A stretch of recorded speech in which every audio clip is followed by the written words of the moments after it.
زندگی کیا ہے؟ زندگی ایک کتاب کی طرح ہے جس کے پہلے صفحات پر پیدائش اور آخر میں موت لکھا ہوا ہے۔ بیچ کے جتنے صفحات ہیں وہ سارے خالی ہیں۔ آپ جو چاہیں لکھیں، لیکن لکھتے وقت یہ ضرور سوچیں کہ جب احکم الحاکمین کے سامنے یہ کتاب کھولی جائے گی تو آپ کو شرمندگی نہ ہو۔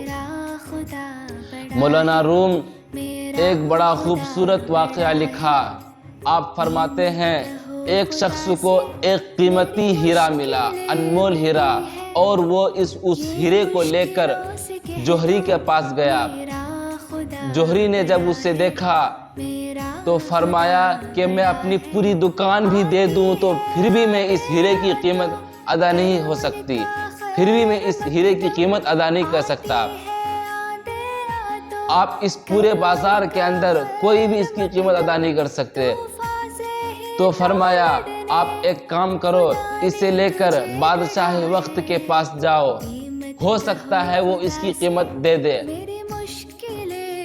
جب وہ شخص وہ ہیرا لے کر بادشاہ وقت کے پاس گیا اور اس ہیرے کو لے کر بادشاہ وقت کے پاس گیا، جب بادشاہ نے دیکھا تو وزیر سے پوچھا اس کی کیا مالیت ہے؟ بادشاہ کو بتایا گیا اس کی مالیت کیا ہے۔ بادشاہ کو بتایا گیا آپ اپنا تخت و تاج بھی دے دے تو پھر بھی اس کی قیمت ادا نہیں ہو سکتی۔ بادشاہ نے اپنے وزیر سے کہا کسی بھی قیمت میں یہ ہیرا مجھے چاہیے۔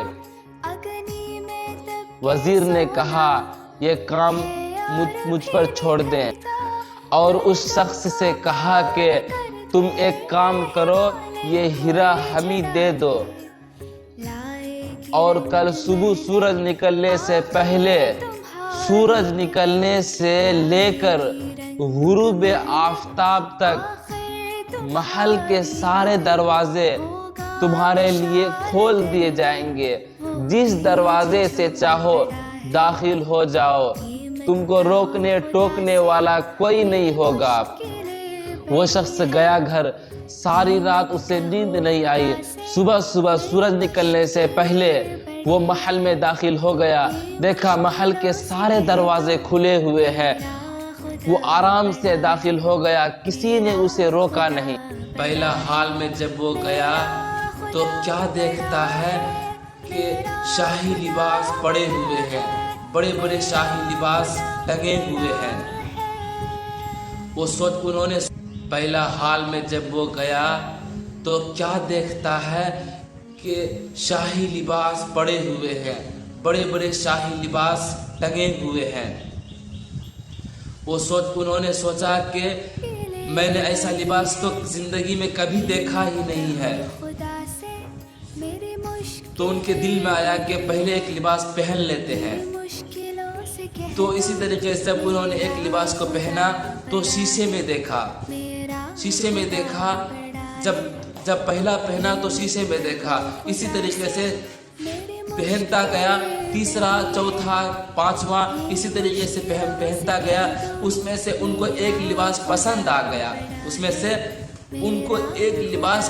آ گیا، اور اس لباس کو پہن لیا اور کہنے لگا کہ میں ہی تو بادشاہ ہوں۔ بندہ آگے گیا، جب دوسرے ہال میں قدم رکھا تو طرح طرح کے مزید کھانے رکھا گیا ہے،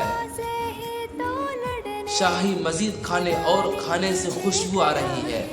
یہ بندہ تو ایک رات کا جگا ہوا اور بھوک سے اس کا برا حال تھا۔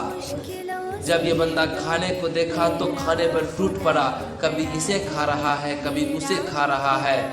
جب سیر و شکم ہو کر کھا لیا، جب پیٹ بھر کر کھانا کھا لیا تو یہ بندہ جب آگے چلا، جب یہ تیسرے حال میں قدم رکھے تو کیا منظر دیکھتے ہیں کہ ایک خوبصورت سا روم ہے اور اس کے اندر شاہی بستر لگا ہوا ہے، اور ایک حسین و خوبصورت لڑکی پنکھا لے کر کھڑی ہے۔